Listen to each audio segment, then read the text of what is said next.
ہے، یہ وہ عزا ہے، یہ وہ تعزیہ ہے، یہ وہ علم ہے، یہ وہ نوحے ہیں جو بعد کربلا سے لے کر آج تک چلی آ رہی ہے اور تا قیامت تک چلتی رہے گی۔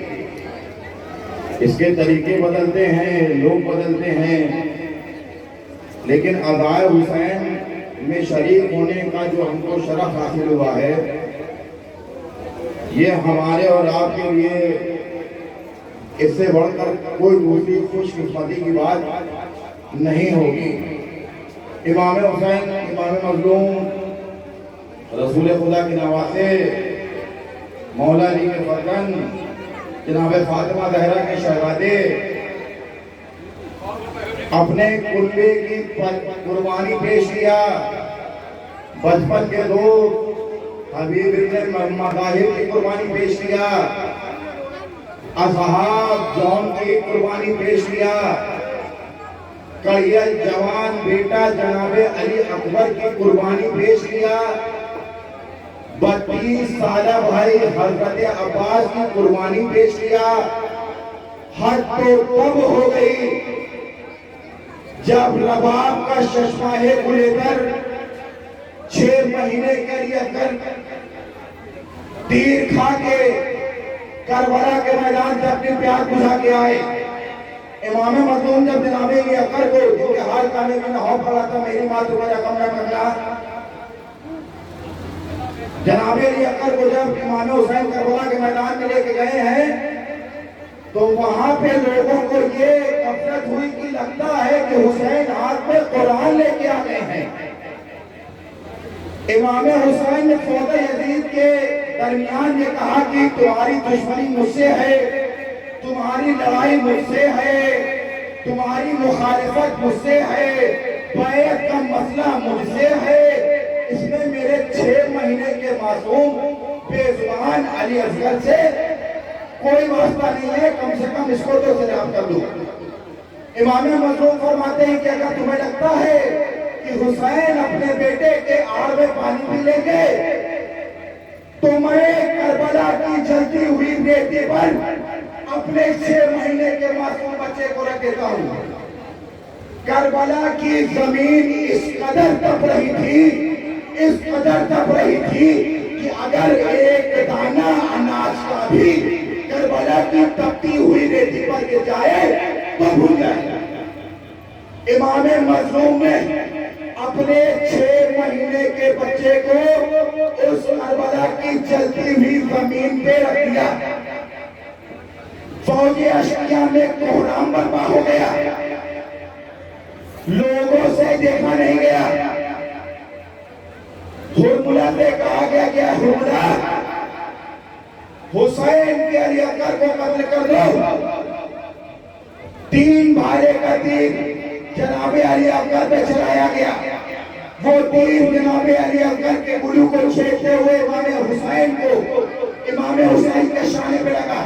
تاریخ کہتی ہے کہ بعد علی اکبر کے امام مظلوم نے کہا کہ امام مظلوم جناب علی اکبر کا خون آسمان کی جانب پھینک دے تو آسمان سے آواز آتی ہے، حسین اگر اکبر کے خون کا ایک بھی قطرہ آسمان کی جانب آیا تو تا قیامت تک پانی کی ایک بھی بوند زمین پہ نہیں آئے گی۔ امام حسین نے کہا کہ جناب علی اکبر کے خون کو زمین کی جانب پھینکیں۔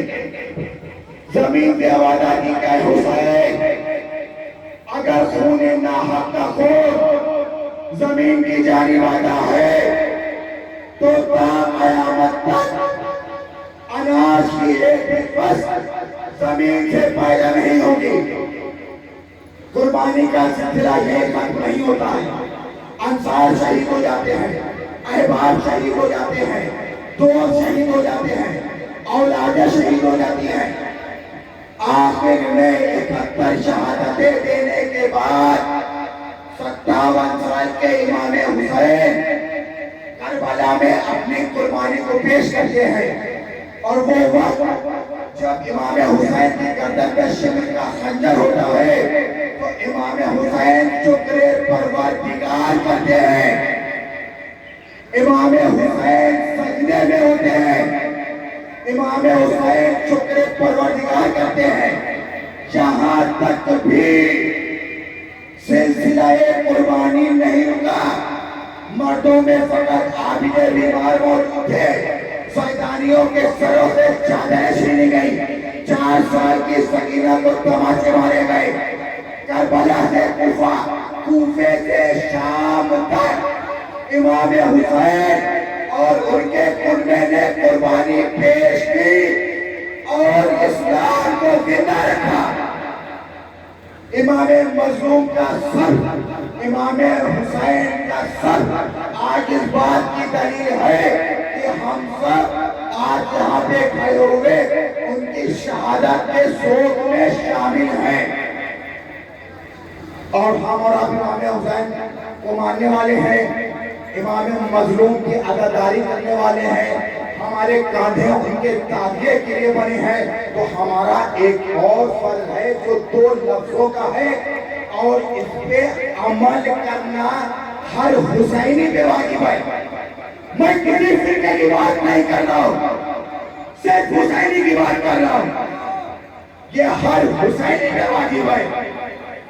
تو صرف اور صرف 2 لفظ، صبر اور تحمل، صبر اور تحمل سے عزاداری کریے اور تعزیت داری کریے اور دنیا کو دکھائیے کہ ہم حسینی ہیں، ہم صبر کرنے والی قوم ہیں، ہم بھائی چارے کا پیغام دینے والی قوم ہیں، ہم انسانیت والی قوم ہیں، ہم انسانیت کو زندہ رکھنے والی قوم ہیں، ہم حسینی ہیں۔ انہی الفاظوں کے ساتھ کچھ نعروں کے ساتھ میں دعوت سخن دینا چاہتا ہوں۔ ہمارے اور آپ کے درمیان ولایت اہل بیت، ولایت امام حسین رکھنے والے جناب انوراگ صاحب سے کہ وہ مائک کی جانب آئیں اور اپنے خیالات امام حسین کے شہادت کو لے کر آپ لوگوں کے درمیان رکھیں۔ میں بہت ادب التماس کرتا ہوں جناب انوراگ صاحب سے، جو عاشق اہل بیت بھی ہیں، جو امام حسین کی قربانی سے واقف بھی ہیں، جو اس بات کو جانتے ہیں کہ امام حسین کی قربانی انسانیت کے لیے تھی۔ بہت ادب التماس ہے کہ مائک کے جانب آئیں اور اپنے خیالات رکھیں۔ نعرے تکبیر! جو بھی ہاتھ نہیں اٹھے ان کے